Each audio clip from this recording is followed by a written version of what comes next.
Laura, Temoris, Federico, muy buenos días, bienvenidos. Pero pues si gustan, vamos entrando en materia y voy a cambiar un poquito el orden a propósito de este mensaje que estábamos escuchando de esta congresista. No sé si tuvieron oportunidad de escucharlo o no, pero pues celebrando esta congresista, mi querida Laura, a Donald Trump, apoyándolo en que pueda declarar la guerra al país que le venga en gana, sin filtros, y además esta situación pues grave que está sucediendo contra Venezuela, contra el pueblo venezolano, este hurto de Donald Trump. Laura Sánchez Ley, ¿cómo estás leyendo pues este momento que estamos viviendo?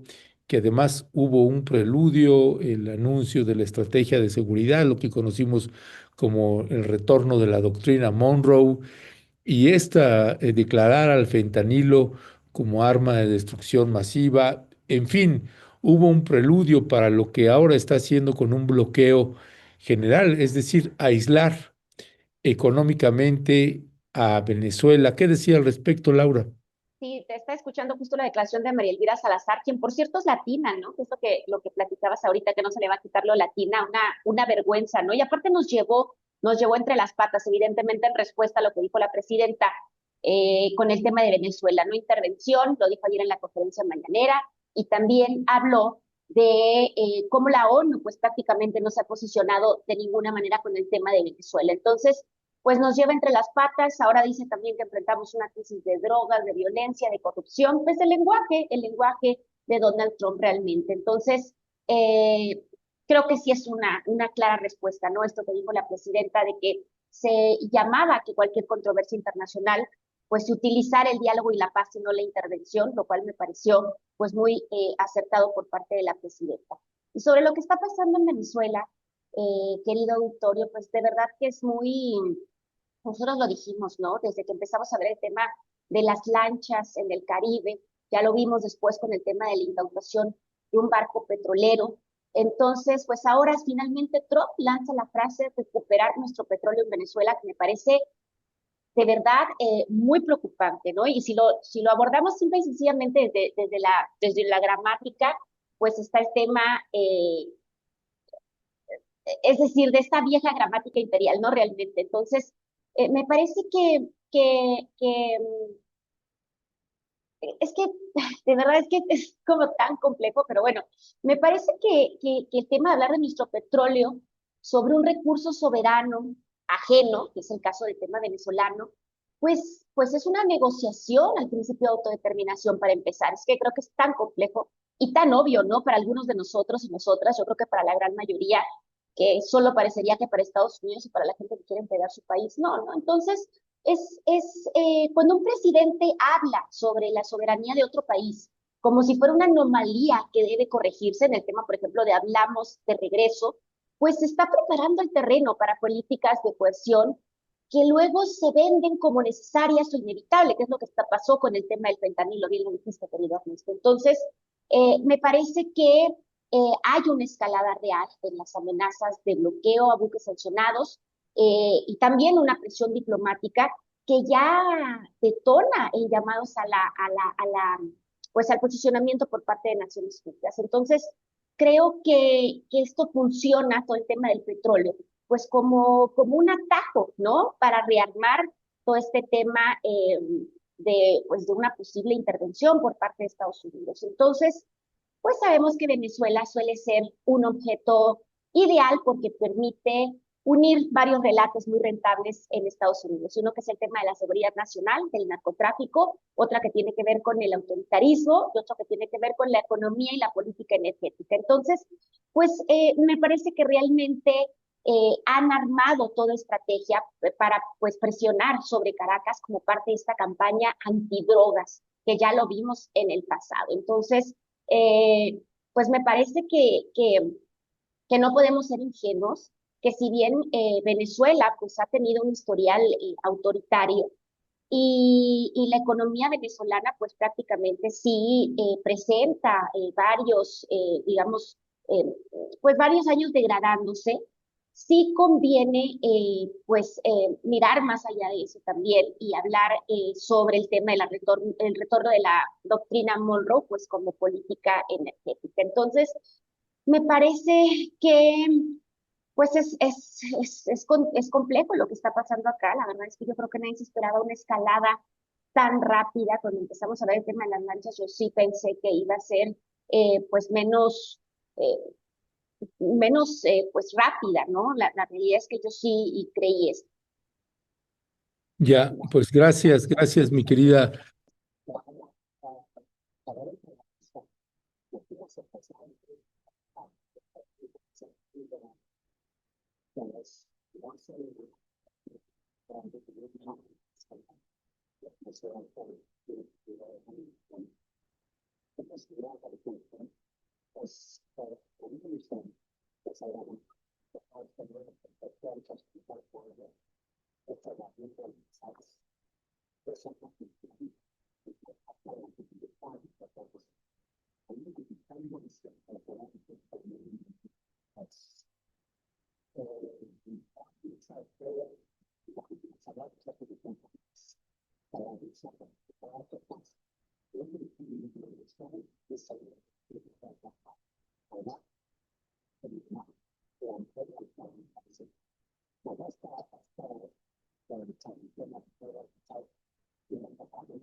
Oye, perdona, Ernesto, me dicen que te dejaste de escuchar. Me están avisando, no sé. ¿No? ¿Y si te ves? Yo sí te escucho, Sí, sí. sí, aquí Sí, sí. No, sí, hay mucha gente que dice que no se escucha.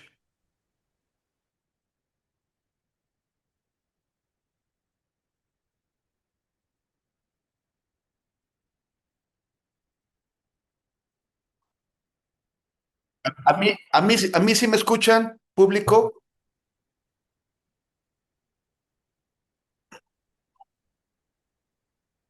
De mi ¿Cómo no? La CIA ya está interfiriendo con la señal de rompeviento. A ver, hoy publicaba, a ver, confírmenme que yo me escucho y si no me interrumpen, por favor. Eh, No veo confirmación de que nos escuchemos nosotros. ok, vamos a ver. Ah, sí, sí. la escultora 2011 dice que yo sí. A Temoris sí lo escuchamos, sí, solo Ernesto no se escucha. Sí, híjole, Sí, ya lo Christopher siento. Landó ya se hartó de ti, Ernesto. Ya, Landó dijo, ya, Ernesto, cancélemelo, pero de total. Oye, O sea, Ya estoy acostumbrado. a Temporis sí se escucha. es sospechoso que a Temoris le hayan dejado abierto el micrófono. Eso Sí, sí, no me eso está gusta como raro. señal de inteligencia. Sí, está raro, está sospechoso eso, está sospechoso. Bueno, yo creo, propongo que mientras se arregla la pregunta que le hiciste a Fede, pues que Fede Adelante, proceda. Federico. Sí, bueno, un poco es revisar esta escalada y la situación actual entre Venezuela y Trump, que es para mí y evidentemente para muchísima gente, respetando por supuesto que la realidad tiene muchísimos otros asuntos de los cuales tenemos que hacernos cargo, pero me parece que es en este momento central porque no solo se dirime el destino de Venezuela en esta circunstancia, se dirime el destino de una región latinoamericana que ya ha sido declarada abiertamente, no por los zurdos locos, sino por el mismo Donald Trump, tanto en sus tweets como en los documentos de seguridad, particularmente el último que ha sido tan revisado y ha generado tanta legítima alarma de que viene por los recursos de la región. Desde luego que esto lo habían anunciado ya, como se viene avisando, lo hemos discutido en esta mesa de rompimiento hace mucho tiempo ya. Laura Richardson fue muy sincera y fue muy sincera hace 4 años, o sea, no es que nos tome por sorpresa, lo que quizás estamos viendo es una serie de elementos de la escalada militar que ya dejan muy poco lugar a dudas de que algún episodio de intervención militar vamos a A ver si es que no consideramos, y yo creo que habría que considerar, los asesinatos extrajudiciales en aguas del Caribe y del Pacífico por parte de las Fuerzas Armadas de Estados Unidos contra lanchas que presuntamente llevarían narcóticos. Incluso no se sabe si los llevan primero y segundo si los llevan a territorio estadounidense. Esto se concatena con una serie de dispositivos pseudolegales, porque está imponiendo la legalidad doméstica de Estados Unidos sobre la legalidad internacional o lo que queda de ella. Es decir, ahora yo decreto unilateralmente que el fentanilo es un arma de destrucción masiva y por tanto no solo autorizo a mis fuerzas de seguridad estadounidenses a tomar medidas contra todos aquellos que estén portando el estupefaciente o los insumos con los cuales se fabrica los diferentes productos que llevan fentanilo, sino que estoy obligado a actuar militarmente, es decir, ya tengo una agresión confirmada. El que posea fentanilo posee un arma de destrucción masiva y por tanto yo estoy autorizado a matarlo. Entonces, acá estamos viendo la construcción de un andamiaje pseudo legal, completamente arbitrario, caprichoso, unilateral, basado en delirios que sin embargo son delirios que ya están costando vidas humanas y no sabemos cuánto más va a seguir costando, ¿no? Entonces hoy yo veía un querido y respetado colega de la academia, se hacía una pregunta que bueno, sí es legítima, decía, bueno, ¿qué hacemos con regímenes autoritarios? Digo, sin nunca hay que permitir una intervención de Estados Unidos, pero bueno, pregunto yo, ¿qué hacemos con regímenes autoritarios que hacen fraudes electorales y se mantienen con alianzas militares en el poder, refiriéndose claramente a Maduro? Y yo creo, sin deslegitimar todas las preguntas que se quieren hacer sobre la situación de la democracia venezolana, que en este momento hay una urgencia elemental que nos lleva a una discusión de máximos, sin que los máximos nos lleven a un reduccionismo del análisis, pero que quiere decir, en este momento, ¿qué hacemos con Estados Unidos? Es la pregunta. ¿Qué hacemos con este poder imperial absolutamente arbitrario que no va a parar hasta conseguir lo que quiera o va a parar en el momento en que, bueno, la cosa se le complique demasiado? Esa es la gran pregunta. Vamos a cruzar este umbral de la desgracia anunciada que venimos atestiguando hace ya semanas y meses. ¿Cómo se va a cruzar ese umbral? ¿Qué diremos en las próximas mesas cuando ese umbral se haya cruzado y haya sangre venezolana derramada por las Fuerzas Armadas de los Estados Unidos? ¿Qué va a pasar allí? Y en ese sentido, yo creo que otro aspecto muy importante del análisis de esta coyuntura es qué demonios están haciendo nuestros líderes de izquierda, sobre todo, ante lo que inevitablemente es la puesta en práctica de un algoritmo de agresión. Y ese algoritmo es Maduro primero. ¿Cómo? Bueno, llevan años caricaturizándolo. Maduro no ayuda, por supuesto, pero eso es otro problema. Caricaturizándolo, mintiendo, convirtiéndolo en Satán, en fin. Y después va por Petro. ¿Y quién va en el número 3 del algoritmo? La doctora Claudia Sheinbaum. El algoritmo. Pues sí, digo, da risa, pero da terror también, ¿no? Porque, ¿qué va a pasar si estos tipos siguen en su avanzada argumental de que cuando los países que expropiaron el petróleo y de las compañías estadounidenses le han expropiado el petróleo estadounidense, ¿no? Es falacia infantil y absurda si las hay, pero que yo quiero que a ver cómo se la desmonta, ¿no? La realidad y la geopolítica y la historia la va a desmontar, pero ¿a qué costo humano, ¿no? Eso es lo que estamos pensando. Entonces, cuando estos tipos digan, bueno, en fin, qué sé yo, pues que México no se vuelva parte del petróleo que nos robó, vamos a decir ahí. Entonces, ¿por qué? ¿Por qué hago la pregunta? Porque veo una muy débil, floja todavía. Ayer Claudia en la mañanera, pues sí, planteó un poquito, incluso tuvo la iniciativa de ofrecer a México como país intermediación para algún tipo de arreglo político, siempre respetando la autodeterminación de los pueblos, pero acá no se trata de si respetamos la autodeterminación de los pueblos, tenemos que entender que la autodeterminación del pueblo venezolano está siendo totalmente saboteada, porque este nuevo sitio imperial, o este nuevo episodio del sitio imperial, que es el bloqueo petrolero, impone sobre Venezuela, sobre el pueblo venezolano, no sobre su democracia, un daño enorme. Maduro ha respondido diciendo que va a poner a la flota venezolana a acompañar a los barcos que comercian el crudo venezolano. ¿Y qué pasa si atacan uno de esos barcos? flota militar venezolana. Es decir, el escenario está tan cargado de contenido bélico, de contenido retórico, que es muy difícil pensar que de esto va a haber una salida diplomática negociada. Es muy difícil que el fanfarrón no diga que al menos no mande a bombardear el Palacio de Miraflores o alguna instalación de infraestructura venezolana, tal cual como hizo en Irán o como hizo en Yemen. Va a ser muy difícil que no veamos, y lo digo lamentándolo, por supuesto, un episodio así. Espero que no, y soy el primero que quisiera estar equivocado. Me parece que la escalada va a tener por lo menos un par de episodios dramáticos. Y Petro no ayuda. Perdón si me extendí, después prometo ceder en otros temas si es que los hay. No, no, no, está Eh, bien, está bien. Oigan, pero Petro además, bueno, manda un tuit calificando de dictador a Maduro, que está bien si lo quiere calificar, pero el problema es el timing político, ¿no? ¿Qué mensaje le está mandando a Trump, ¿no? Yo creo que Petro ahí retrocedió y está apostando un poco, un Petro al que dejaron solo, primero en Latinoamérica con el tema de Palestina y luego lo dejaron solo con el tema de Venezuela. Dice, pues si me van a dejar solo, pues yo también apuesto a mandarle señales amistosas bilaterales a Estados Unidos, que es un poco lo que ha hecho México, ¿no? México, la firmeza de la presidenta ha ido en incrementos, ¿verdad? Ayer tiene una respuesta un poco más firme y soberanista, pero también le echa la culpa a la ONU, ¿no?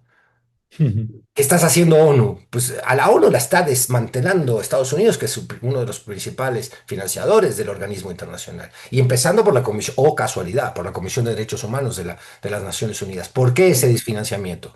Porque más que nunca en la historia, o en hace mucho tiempo, le estorban los derechos humanos al gigante imperial que viene por todos los recursos.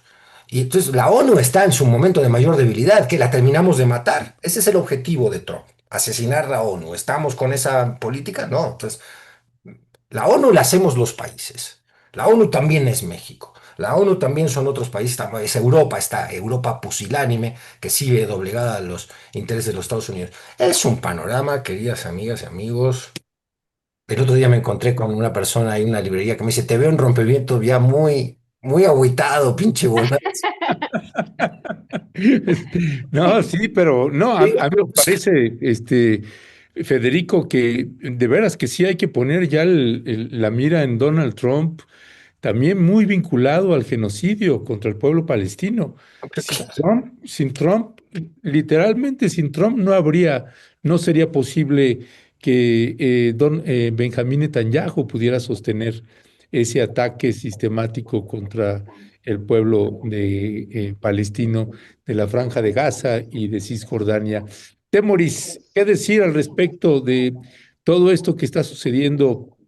Y esto que a mí me interesa también, esta parte que coloca ahorita al final Federico sobre las declaraciones de Gustavo Petro, que a mí me parece lamentable en el tiempo y en la forma, porque al rato cuando vayan por él, a ver, a ver cómo le va a tocar, pues en fin, y cuando decimos por él, lamentablemente ojalá fuera una sola persona, se va sobre un país y las implicaciones que puede tener este cerco que está haciendo Donald Trump contra Venezuela, pues cortarles, pues quitarles los recursos económicos no es un asunto menor.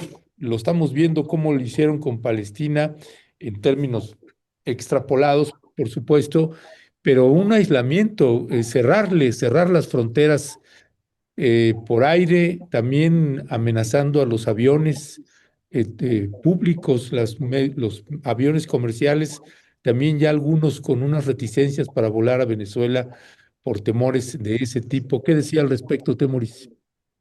Bueno, muy en la línea de lo que dijo Fede en cuanto a Petro, a mí me parece que, pues que Petro hace unas cosas de pronto, o sea, no se entienden los cálculos políticos de Petro, no se entiende su timing. Hay que recordar que un día cuando tenía problemas con sus ministros, con su gabinete, se le ocurrió, sin avisar, pasar por televisión una sesión del gabinete en donde se puso a pelearse con sus ministros. De manera que toda la gente pudo ver las broncas internas que traía el gabinete para delicia de la oposición de centro, de derecha y de ultraderecha y también de izquierda. Verlos pelearse en prime time, en tele. Y entonces dice esas cosas. Hemos, cuando hablamos de que estamos en contra de una intervención de Estados Unidos de cualquier tipo y de cualquier forma, se nos acusa de que estamos defendiendo el gobierno de Petro y nos echan en cara todas las, perdón, al gobierno de Maduro y nos echan en cara todas las tropelías que ha cometido. Obviamente que pues no nos siguen y no han visto aquí mismo en un rompimiento debates anteriores en donde hemos estado denunciando, por ejemplo, que nunca presentó los resultados electorales como se había comprometido a hacerlo y como le pidieron Claudia Sheinbaum, Lula y el mismo Petro. Una cosa no significa la otra. O sea, es como cuando nos dicen, se preocupan por los palestinos, pero no se preocupan por los niños de Sí. Sinaloa. Pues sí nos preocupamos también por ellos y también es un tema que abordamos y nos metemos. Es fundamental cerrar filas. Estados Unidos, y menos un Estados Unidos encabezado por Donald Trump, que está absolutamente loco. No podemos permitir que sigan interviniendo en los asuntos de América Latina y que lo pida, perdón, y esto hay que decirlo con todas las letras. Quien pide una intervención extranjera, una intervención estadounidense, es un traidor a su patria. María Corina Machado y los que andan por ahí son traidores a su patria. Que aquí en México tengamos gente que está pidiendo una intervención extranjera, son traidores a la patria. Ya está, aquí no hay vuelta de hoja. Entonces, en el caso de Venezuela, sí, es necesario aparcar otros temas que se puedan tener con el régimen de Maduro y en este momento lo fundamental es decir no a la intervención extranjera y ya está. Ahora, esta gente que le encanta, que no piden tal vez la intervención extranjera, pero que le encanta facilitarla, promoverla, sobre todo amplificando discursos sin entender o sin querer entender de qué va. ¿Qué es lo que pasa con esa señora María Elvira Salazar? Aquí el antecedente está ahí. Hay una representante de Georgia que era muy querida por el trumpismo, una ícono del trumpismo, Marjorie Taylor Greene, amada por los trumpistas y amada por Trump, muy dada a las conspiranoias o eso. Pues ella sí cree en el America First, en el Estados Unidos primero, y por lo tanto no quiere que Estados Unidos se ande metiendo en cosas en el extranjero, ni en Venezuela, ni en Palestina, ni en otro lado, ni en Ucrania, ni nada. Ella quiere que Estados Unidos se concentre, como otras gentes de ese entorno trumpista, que se concentre en Estados Unidos y no pierda el tiempo fuera de ahí. Entonces empezó a criticar lo de el apoyo a Israel. Y además también, como muchos trompistas, empezó a decir, ¿qué pasa con los papeles de Epstein? Revelen los papeles de Epstein. Hasta que Trump se le fue encima y la declaró enemiga de la patria o enemiga del trumpismo y la hizo pedazos y ya anunció que no se va a presentar Marjorie Taylor Greene a elecciones. Bueno, María Elvira Salazar va a perder las elecciones del próximo año. Ella es representante por el condado de Miami-Dade, donde hay mucha gente, muchos familiares de cubanos y de venezolanos que eran trompistas y que ahora están manifestando que se arrepintieron. Hay un problema de decencia y de falta de humanidad muy grave. Ellos dicen, es que nos prometieron que no se iban a meter con nosotros o con nuestra gente que nuestros familiares o cónyuges o padres que trajimos de Cuba y de Venezuela aprovechando que Biden les puso una alfombra para que llegaran. Y Trump dijo, ¿qué creen? Que siempre no. Entonces ahora los están persiguiendo, los están encerrando y los están expulsando. Entonces o sea, a ellos no les importaba que maltrataran a otros migrantes, siempre y cuando a los suyos les dieran la entrada a Estados Unidos. Pues ya se las negaron. Entonces ahora ya se arrepintieron. Gente de muy bajo, que abiertamente con muy bajo nivel ético y moral. Pero bueno, como sea, están votando en contra de los republicanos. La alcaldía de Miami Estuvo 30 años en manos de los republicanos y la semana pasada la perdieron con una demócrata. La alcaldía de Miami es parte del distrito de María Elvira Salazar. María Elvira Salazar de nuevo va a perder las elecciones y estás en el discurso en el rollo que se tiró hace un rato que nos pasaste, Ernesto, pasa de darle duro a México y de ponerse así tremenda y a exigirnos, disciplinarnos con ellos, a decir que ella es la representante de los mexicanos y de los cubanos y de los venezolanos inmigrantes. Porque es lo que está haciendo. Hay tres legisladores republicanos latinos en Florida que eran un bloque duro. Y ella, Lincoln Díaz Balart, Gerardo Cisneros y María Elvira Salazar. Pues los otros sí están apoyando la política migratoria de Trump y María Elvira Salazar la está criticando. Entonces ella tiene que hacer un balance muy delicado. Tiene que, por un lado, no echarse a Trump encima y por el otro, quedar bien con los latinos para ver si logra que voten por ella en noviembre próximo. Entonces se está haciendo, miren lo que hizo, un Trump insultó horriblemente a una reportera, no de un canal o periódico de izquierda, la de Bloomberg, que en su avión se le ocurrió preguntarle a Trump por los papeles de Epstein, que si los va a sacar o no, y Trump volteó y le dijo, quiet, quiet piggy, así como cállate, cállate, cerdita. ¿Y qué dijo María Elvira Salazar? Nadie es perfecto, solo los perfectos, ni en el cielo se encuentran los perfectos. Se opuso a justificar a Trump desde después de haber tratado así a una periodista.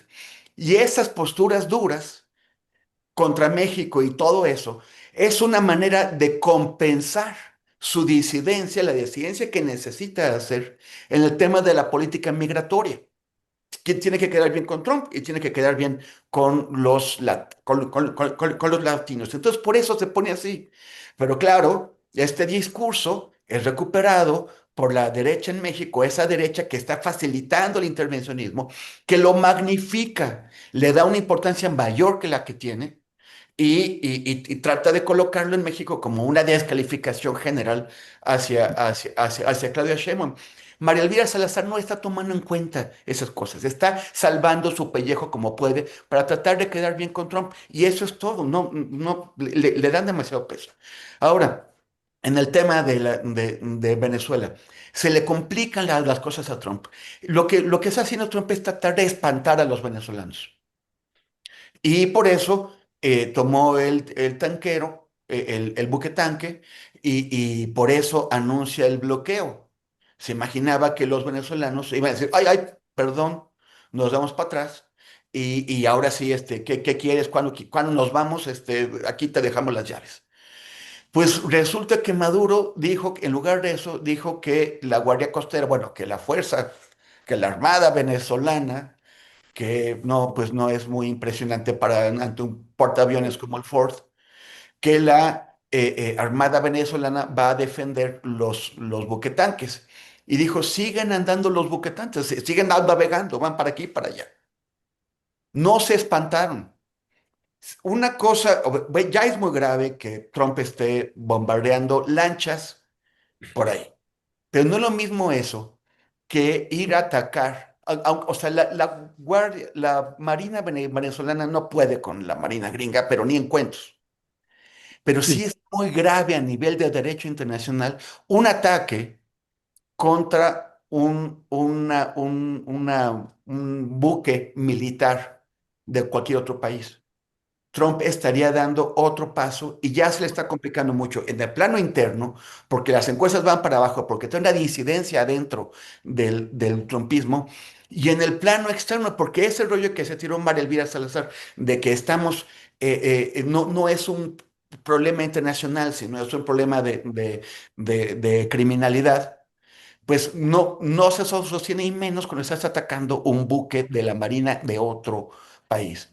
Entonces, lo que está haciendo Venezuela es lo que, como llaman en el póker, pues tirarle el bluff o llamar el bluff, de decir, ah, sí, pues atrévete. Vamos a ver, pero es muy difícil para Trump y los venezolanos no se están echando para atrás. Ya, gracias, gracias, mi querido Temoris. Pues Laura Sánchez Ley, a propósito de este video que hace un discurso de hace una hora y media aproximadamente, esto fue lo que anuncia Donald Trump que se avecina para el año 2026. In my campaign for president, I pledged to give America the most spectacular birthday party the world has ever seen for America's 250th anniversary on July 4th next year. Already, we've had big celebrations to commemorate the 250th birthdays of the Army, the Navy, and the United States Marines, but there is much, much more to come. We're going to have a good time. As we ring in 2026, Americans across the nation will see the iconic Washington Monument illuminated with festive birthday lights to honor the start of this historic anniversary year. Then, from June 25th to July 10th of next year, we will host the Great American State Fair on the National Mall, featuring pavilions from all 50 states, highlighting breathtaking innovations and celebrating America's exceptional history and culture. Frankly, you'll never see anything like it, and you'll never see anything like it again. In the fall, we will host the first ever Patriot Games, an unprecedented 4-day athletic event featuring the greatest high school athletes, one young man and one young woman from each state and territory. But I promise there will be no men playing in women's sports. You're not going to see that. You'll see everything but that. As I first announced in 2020, we will build the National Garden of American Heroes featuring statues of all-time greatest Americans, and we will build a triumphal arc as we celebrate 250 years of American freedom. We are the only major city. We are the only major capital. We are the only major place without a triumphal arc, a beautiful triumphal arc, one like in Paris where they have the a beautiful arc in Paris. They call it the Arc de Triomphe. And we're going to have one in Washington, D.C. very soon. Construction will start in the very near future. And next spring, we will host a major prayer event on the National Mall to rededicate our country as one nation under God. We're not changing that. There are a lot of people who would like to see it. It'll never happen. And on Flag Day, we will have a one-of-a-kind UFC event here at the White House. It'll be the greatest champion fighters in the world, all fighting that same night. The great Dana White is hosting, and it's going to be something special. But all of this is just a beginning. 2026 will be a celebration of America like no other, honoring our nation in all of its glory. To help carry out these exciting plans, we have created a new public-private partnership. It's called Freedom 250. Working with states, companies, and organizations across the country, we will renew the patriotism, pride, and pioneering spirit of America and lay the groundwork for the next 250 years of independence and freedom. This will be a time like you've never had in your lives. America 250. Thank you. I love you all. In my campaign for Está anunciando Donald Trump también, Laura Sánchez Ley, que será el año 2026 en el que más migrantes serán expulsados de los Estados Unidos en toda la historia en solo un año. Así que pues viene un tiempo bastante crudo para también los compañeros y compañeras migrantes en los Estados Unidos. ¿Qué decía al respecto, Laura? Qué Pues dolor de debe, cabeza, Ernesto, ¿por qué nos sí, haces esto? pues Perdón, la fiesta que perdón. dice Trump debe ser a nivel externa, ¿no? Porque a nivel interno realmente lo que vemos, mira, apenas ahorita a mediados de diciembre, recuerdo que Reuters publica una encuesta. Esta encuesta que decía que alrededor del 39% aprobaba el gobierno de Donald Trump a nivel interno y cerca del 59% desaprobaba. Entonces es 36 casi a 60. Entonces, el punto es que, bueno, no es la única encuesta, hubo varias encuestas que realmente pusieron en evidencia los niveles de desaprobación de Donald Trump a nivel interno. Otro punto que es importante es que la economía cotidiana, las encuestas recientes de aprobación hablan de cómo la gente está súper enojada con el tema de la renta y el crédito, por ejemplo. Otro problema que se le acumula a Donald Trump fue todo el tema de la gobernabilidad. Recordemos que el apagón federal de otoño, que duró 43 días, dejó la idea de que el gobierno realmente estaba trabado y que se castigaba a los trabajadores luego de entrar en pleito. Entonces, me parece que ahora tiene un problema tremendo, por ejemplo, de despidos, de recortes, de bloqueos judiciales. Bueno, el tema de los aranceles también y la política comercial está generando desgastes internos con los empresarios.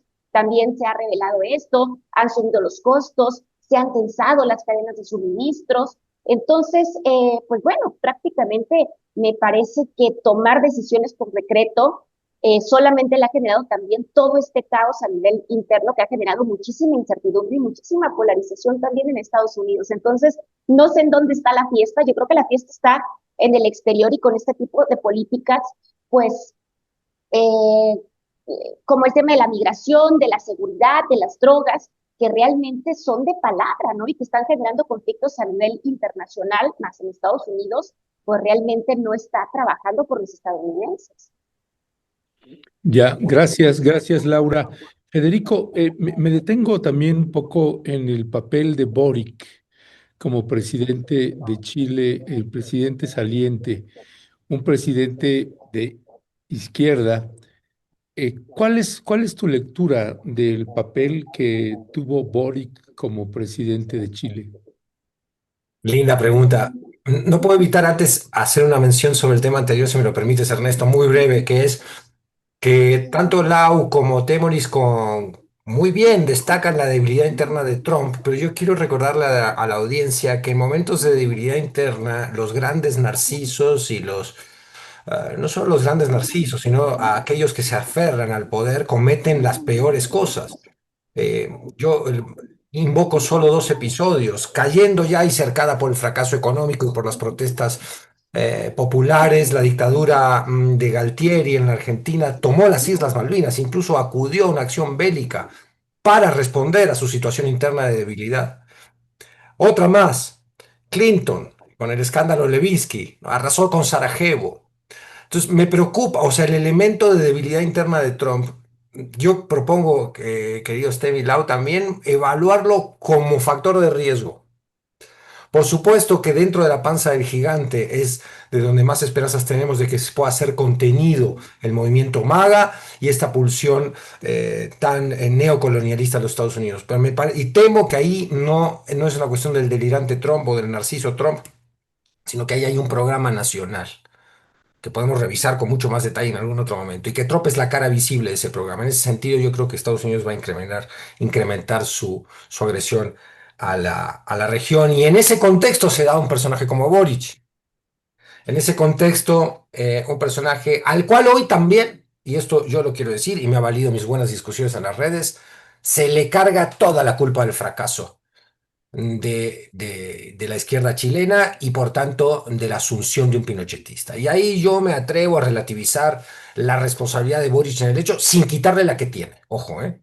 Y además, el que quiera quemar vivo a Boric en la plaza pública o en la plaza de la retórica de la discusión en redes, adelante, que lo haga. Y ahí salvará algunos baches que una situación como la que vuelve a ganar la derecha en un país latinoamericano nos implica como incomodidad, no solo emocional a los que estamos en el campo de la izquierda, sino incomodidad a la hora del análisis. Porque Oye, cada... ¿te estás peleando en redes con el tema este? Sí, me perdí un poquito en redes, pero bueno, las redes son lo de Ah, menos. a ver, ok, dale, dale, sigue. No, porque, a ver, o sea, la crítica al progre buena ondita también tiene que venir acompañada de una propuesta de soluciones. Que era un progre buena ondita, no cabe la menor duda. Pero, a ver, ¿qué solución propones tú? O sea, y se descarta del análisis de lo que está pasando en nuestros países, y esto es más importante que, por supuesto, que Boric solo, el factor de pulsión conservadora, xenófoba, que tienen muchas en nuestros países. Y ni hablar de Argentina y Chile, que los conozco muy bien. Y te puedo decir que el facho, por DNA, es una porción, representa una porción muy importante de esas sociedades que permitieron a Pinochet y permitieron a Videla. Lo permitieron y lo apoyaron. en su antiperonismo en el caso de la Argentina, incluso los socialistas estaban con la dictadura militar al principio. Pues nuestras sociedades están plagadas de contradicciones. Y entonces en este análisis de culpar solo a Boris, que tiene, repito, sus culpas, se exhibe a la sociedad chilena de estos factores y de esta composición. Hubo una serie prolongada de anuncios televisivos de Cast, xenófobos, culpando en este incremento de la percepción de violencia e inseguridad con la cual llegó al poder. Dejó de atacar a las mujeres como en las campañas pasadas y ahora se concentró en el tema de los inmigrantes criminales, ¿no? En una cosa muy trompiana. Y el votante chileno se vio los mismos anuncios que vimos nosotros aquí en México y los compró, ¿eh?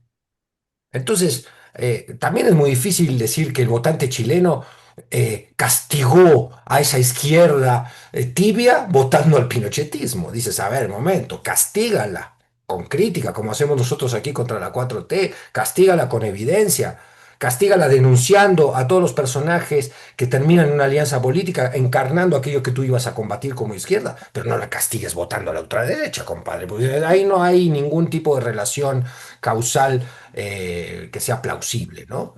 Entonces, tenemos que hacernos cargo como izquierda que no sabe gestionar su estupor, porque estamos en un estado de estupor. Hay miles de ensayos y análisis en este momento volcados sobre la deliberación pública que logran intentar explicar lo de Boric y lo de Milei. ¿Cómo explicas que con el desastre social que ha causado Milei haya ganado en las elecciones intermedias? También se lo adjudicas al fracaso de Alberto Fernández todavía, a la inercia del kirchnerismo que fracasó, la ratificación de un proyecto de darwinismo social por parte de la sociedad argentina en las elecciones intermedias a Milei, o el crecimiento de la pulsión franquista en España, cuando dices, bueno, a ver, con todas las críticas que hay que hacerle a esa socialdemocracia, sobre todo que en términos internacionales es agachona con Trump, pero bueno, en España todavía hay un estado de bienestar. No lo han logrado desmantelar. Y aún así crece el franquismo que lo quiere desmantelar de todo. O sea, la gente que va a ser agredida por ese proyecto político se está sumando a las filas de ese proyecto político. Y eso no se explica únicamente con la tibieza de las izquierdas. Por supuesto que la tibieza de nuestras izquierdas explican en parte el fenómeno. Pero lo que yo digo es que no lo explican únicamente. Aquí lo dejo porque es un tema que me apasiona, como podrán ver. No, ya busqué el tweet y ya le pregunté ya producción, ponlo ahí a un lado, por favor, y ya lo acaban de poner. Federico, perdón, Temoris, sobre este mismo tema, ¿cómo cerrarías ahí? Bueno, yo creo que hay efectivamente una manipulación que hizo, o sea, tuvo mejor asesoría Cast, hubo una manipulación, enfocó mejor su mensaje y logró tocar ámbitos donde la sociedad chilena pues lo escuchó. En particular hay que recordar que está el lío de la migración venezolana. Entonces, esto fue, o sea, hay mucha migración y ha tenido una contestación importante por sectores de la sociedad que son unos xenófobos y otros que vieron como, los vieron como competidores. Pero igual no fue una gran gestión. O sea, esto también se dio en un contexto favorable porque la gente no estaba muy contenta en Chile con la gestión que hizo, pues que hicieron los chavos de Boris. Y aquí está el tema. La política es muy complicada y hay cosas que no se enseñan en las aulas. Hay cosas que no se aprenden. El colmillo en la política es muy importante y el colmillo lo da la experiencia. Cuando llegó Boris y llegó esta gente, que por cierto son pues generación 132, o sea, es el movimiento chileno que fue muy importante de 2012-2013, paralelo al de la generación 132 en México. Y solamente que ya o sea, no hubo un fenómeno como el de Andrés Manuel López Obrador, que supo canalizar el descontento de manera electoral, y en 2019 en Chile, que no tuvieron eso, hubo el estallido social. Ahora, hay un bamboleo en las decisiones del electorado chileno. O sea, en el 19 hay un estallido social que se trata de contener con la propuesta de una constitución nueva que la gente votó a favor de que se hiciera la nueva constitución y cuando se hizo una propuesta de constitución, muy a la izquierda, votó en contra. Y cuando se hizo otra propuesta de constitución más a la derecha, votó en contra. Entonces ya querían constitución, luego ya no. Votaron por Boris y su gente y ahora votan por lo contrario, se van al extremo. Hay un... Hay una sensación de que del electorado chileno está buscando algo que no está encontrando. Y veo difícil que Cast pueda darle una salida a las necesidades de ese electorado.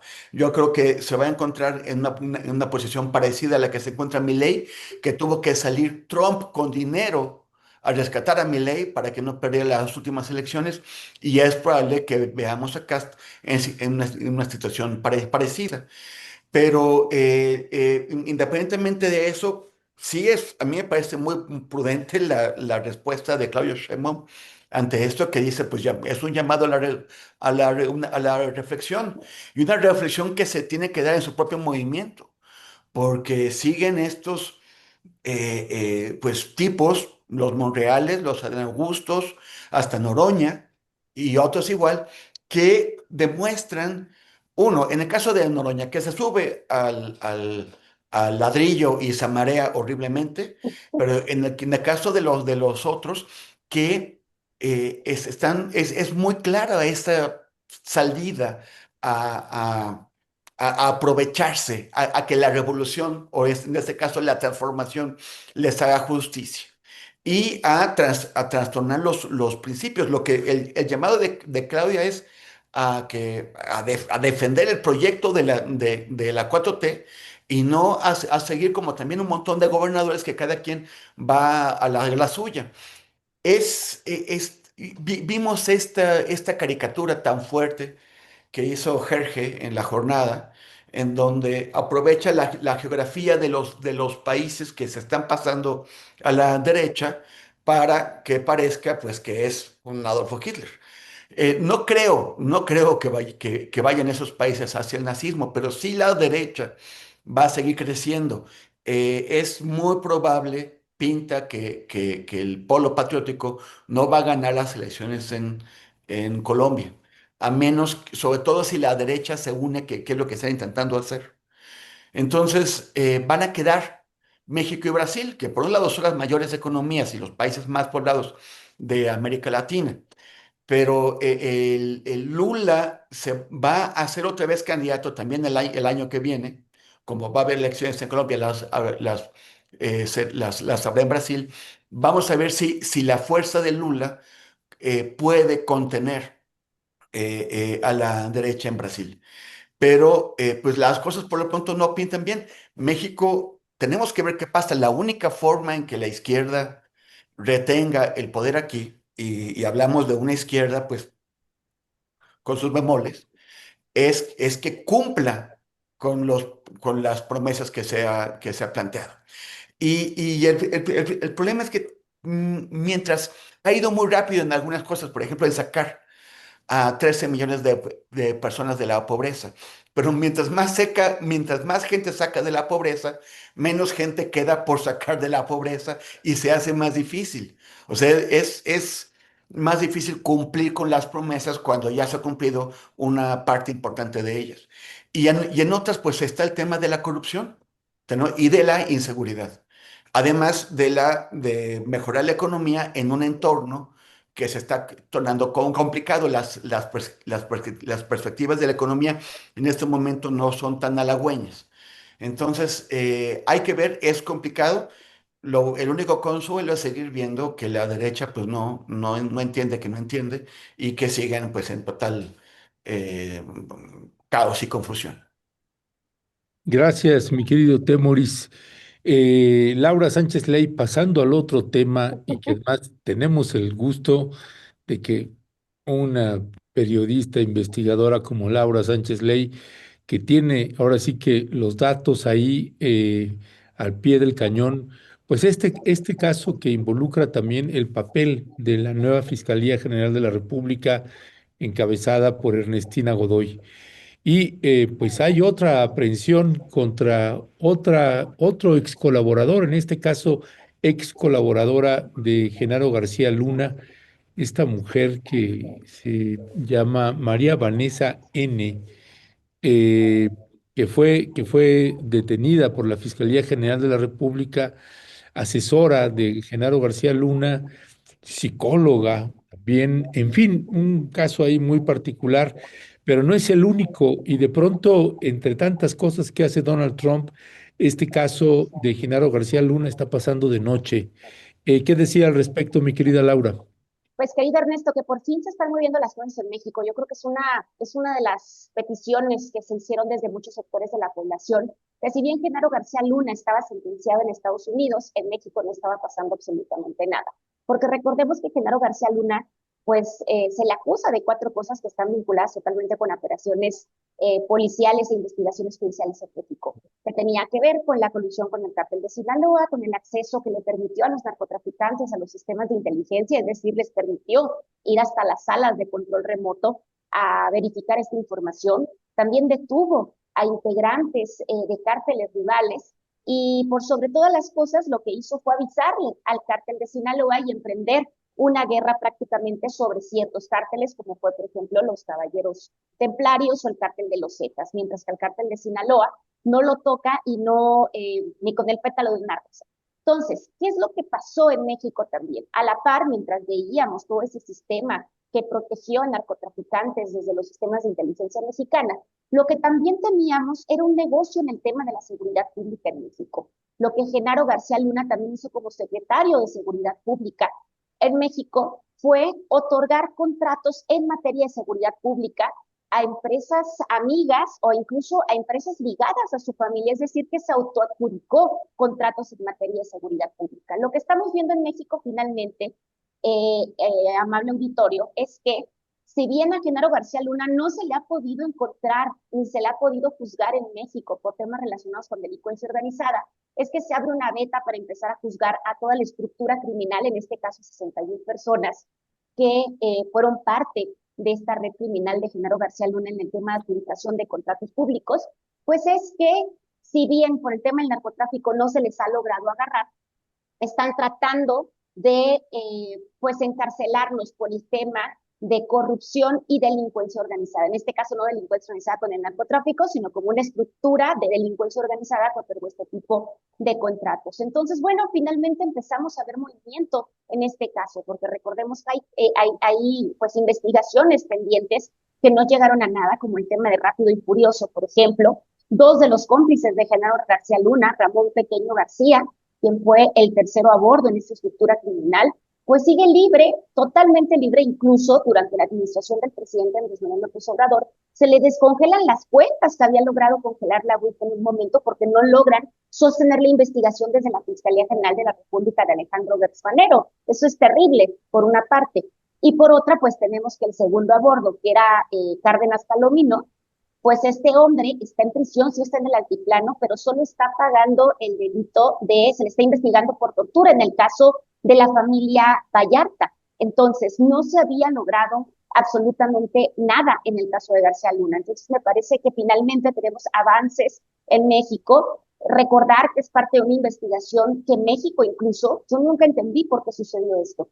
El gobierno mexicano no los investigó en México durante la administración de Gertz Manero, o al menos no como parece, y en cambio teníamos a la Secretaría de Relaciones Exteriores presentando una demanda judicial en una corte de Miami en contra de esta red criminal que involucra todo este tipo de corrupción a nivel México, ¿no? Entonces, es lo que tenemos en estos momentos. Me parece muy interesante porque finalmente vemos que se empiezan a poner los acentos sobre las letras, porque finalmente vemos que el Estado está nombrando lo que sucedió, y es que el negocio de la seguridad también se volvió pues una red muy lucrativa para la familia de Genaro García Luna. Entonces, pues tenemos estas 61 órdenes de aprehensión que ya se giraron por peculado, por recursos con procedencia ilícita, por delincuencia organizada, que va por esos familiares y ex colaboradores de Genaro García Luna, que te digo, que si bien no se le ha podido investigar, o al menos no tenemos investigaciones claras por el tema de la colusión con el cártel de Sinaloa,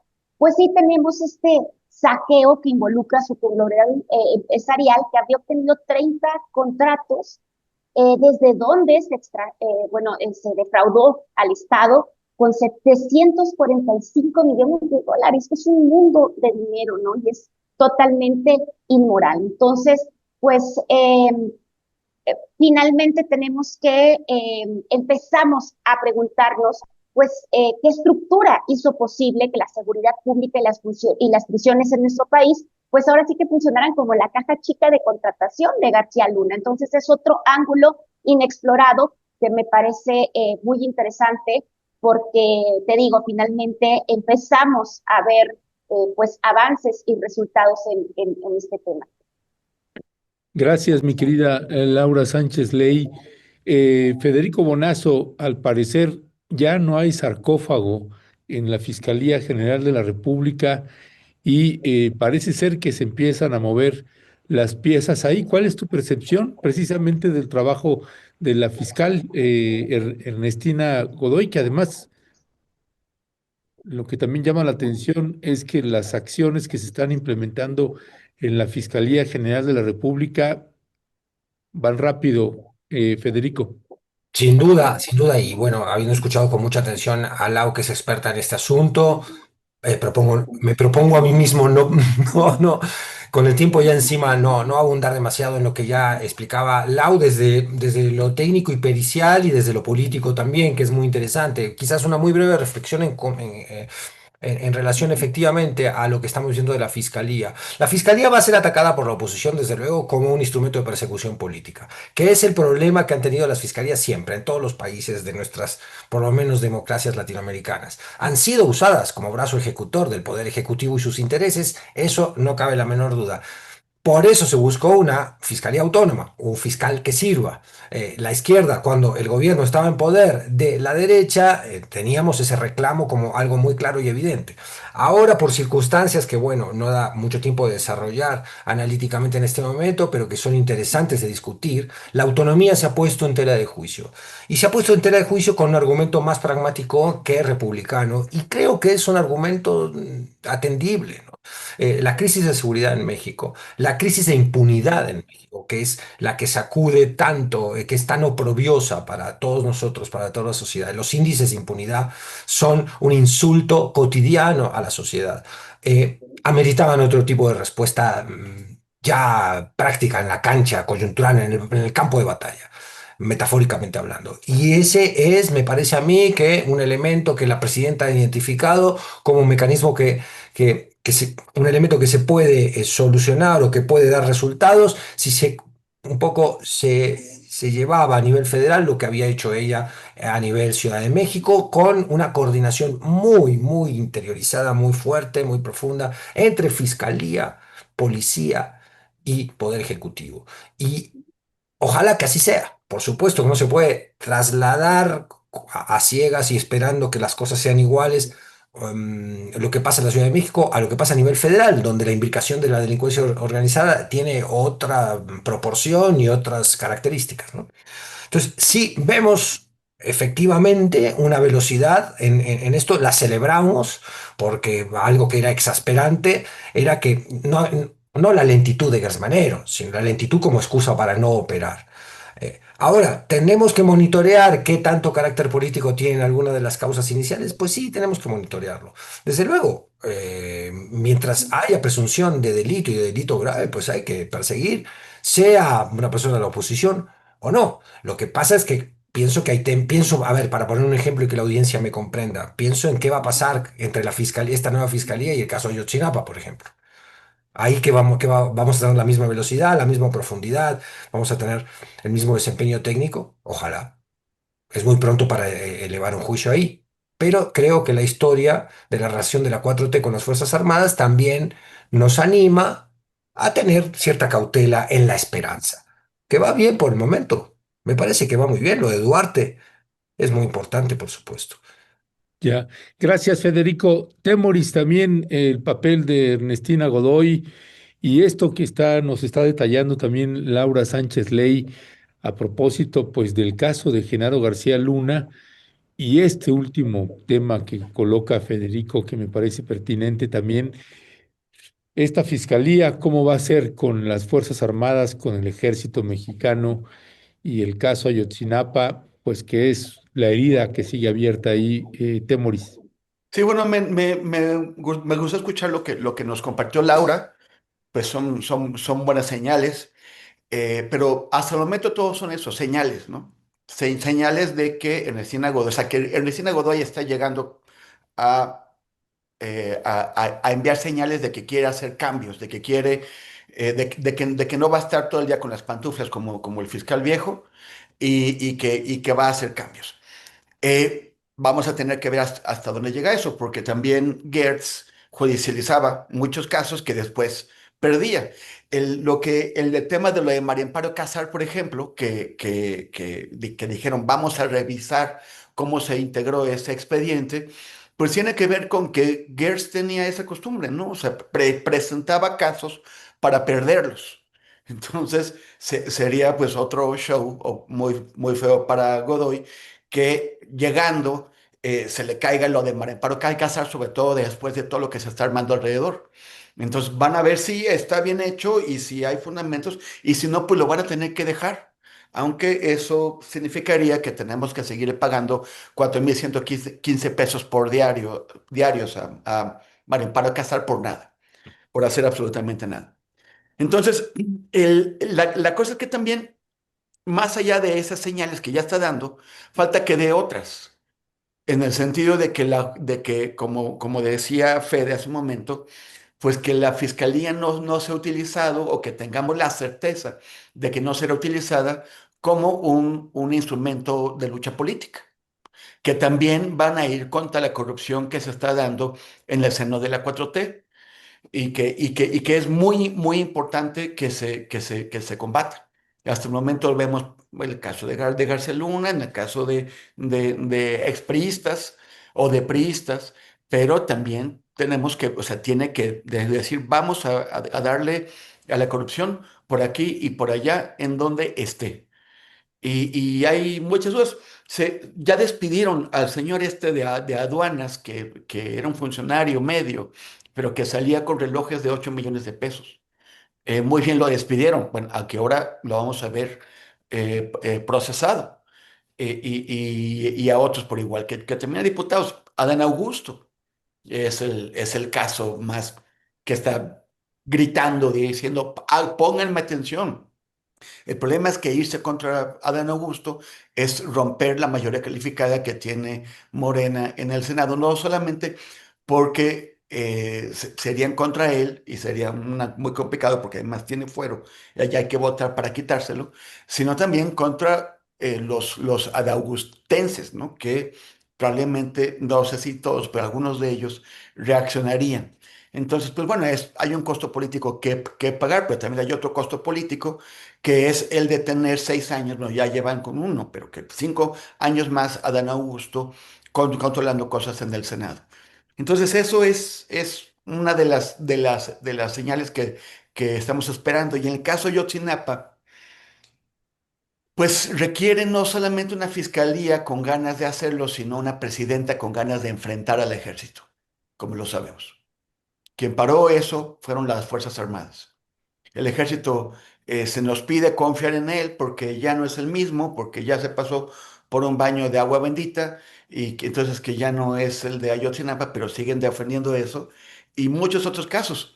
Está el tema de Ernestina Asensio, que la Corte Interamericana de Derechos Humanos acaba de decir que el Estado mexicano es culpable en el caso de esta mujer que fue violada por soldados y que tiene que reponerse la investigación.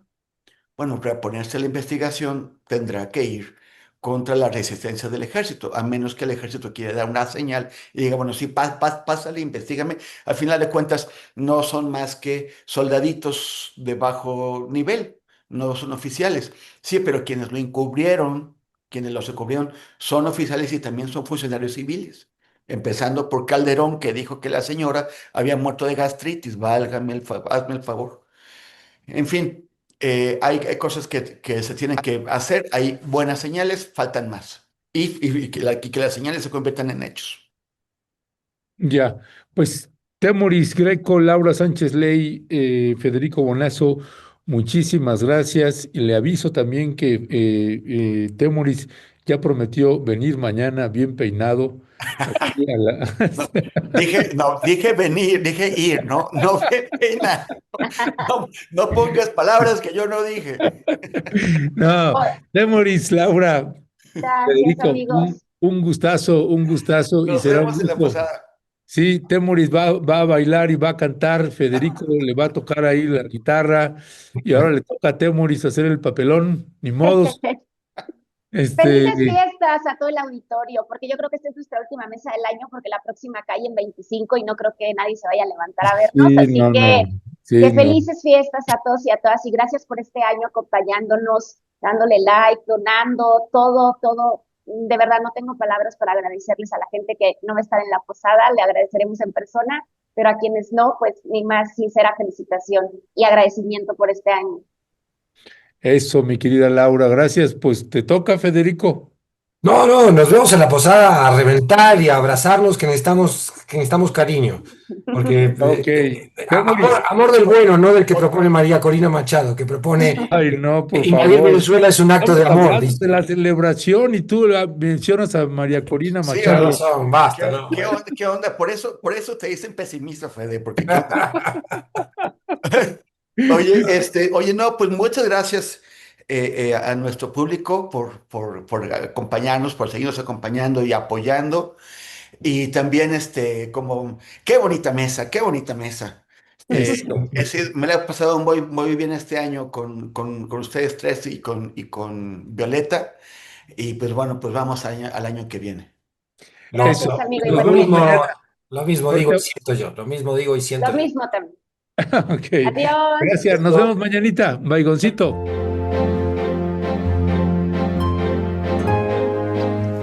Una vez más, Rompeviento TV invita a su querida audiencia a participar en la gran celebración navideña en Tierra Adentro este viernes 19 de diciembre, donde celebraremos el gran sorteo de fin de año donde podrán ganar un iPhone, una computadora Mac y una bicicleta muy especial, participando al número que aparece en pantalla. Tu solidaridad nos hace posibles. Celebra con nosotros y gracias todas, gracias siempre.